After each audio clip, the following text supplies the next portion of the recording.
হিঙ্গলগঞ্জের Bhabanipur ২ model মাঠে বিজেপির বিজয় উৎসব, উপস্থিত বিধায়িকা রেখা পাত্র। হিঙ্গলগঞ্জের বিধানসভার ভবানীপুরের ২ মডেল মাঠে বিজেপি কর্মী সমর্থকদের উদ্যোগে বিজয় উৎসব পালিত হলো। এই অনুষ্ঠানে উপস্থিত ছিলেন হিঙ্গলগঞ্জের বিজেপি বিধায়িকা রেখা পাত্র। উৎসবকে ঘিরে এলাকায় ব্যাপক উৎসাহ ও উদ্দীপনা দেখা যায়। এদিন বিধায়িকা রেখা পাত্র বলেন, দীর্ঘ ১৫ বছরের সন্ত্রাস ও আতঙ্কের পরিবেশ থেকে ভবানীপুর আজ মুক্ত হয়েছে।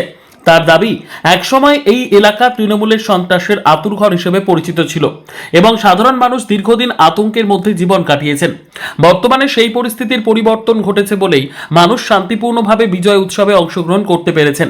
তিনি আরো বলেন, বিজেপি সরকার গঠনের পর হিঙ্গলগঞ্জ ও ভবানীপুর এলাকার একাধিক উন্নয়নমূলক কাজ করা হবে।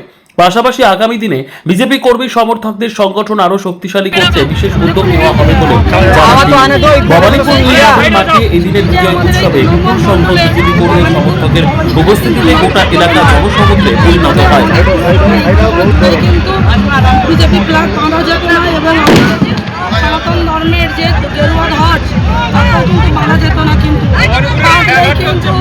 এক বিশেষ সম্প্রদায়ের মানুষেরা গিয়ে ভাঙচুর করত এবং যারা বাঁধত তাদেরকে কিন্তু আজকে মানুষ মাথা উঁচু করে বুদ্ধি দিয়ে নিজের ধর্মকে প্রতিষ্ঠা করতে পারছে এবং নিজের পছন্দের রাজনৈতিক দলকে সম্মান করেছেন এবং আজকে তার জন্য আজকে একত্রিত হয়ে আজকে বিজয় মিছিল পালন করছেন, আজকের বিজয় উৎসব পালন করছেন।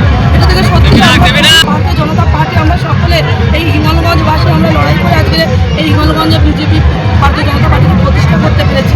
আর আগামী দিনে আমরা চেষ্টা করব ভারতীয় জনতা পার্টি যেন ক্ষমতায় থাকেন এবং আমাদের প্রত্যেকটা হিঙ্গলগঞ্জের প্রত্যেকটা মানুষ যেন মাথা উঁচু করে বাঁচতে পারে।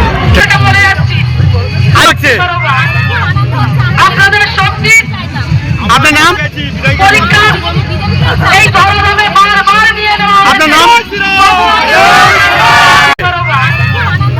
আপনাদের শক্তি আপনার নাম পরীক্ষা এই ধর্মভাবে কখনো এই পরিবর্তন আর অন্যদিকে যাবে না। এই পরিবর্তন ভারতীয় জনতা পার্টির পক্ষে ছিল, থাকবে, আগামী দিনেও থাকবে। আর এখানে কেমন লাগছে এখন উপস্থিত আমাদের সন্দেশকারী বিধায়ক সনদ সর্দার মহাশয়, আমাদের অত্যন্ত প্রিয় এবং আমাদের দাদা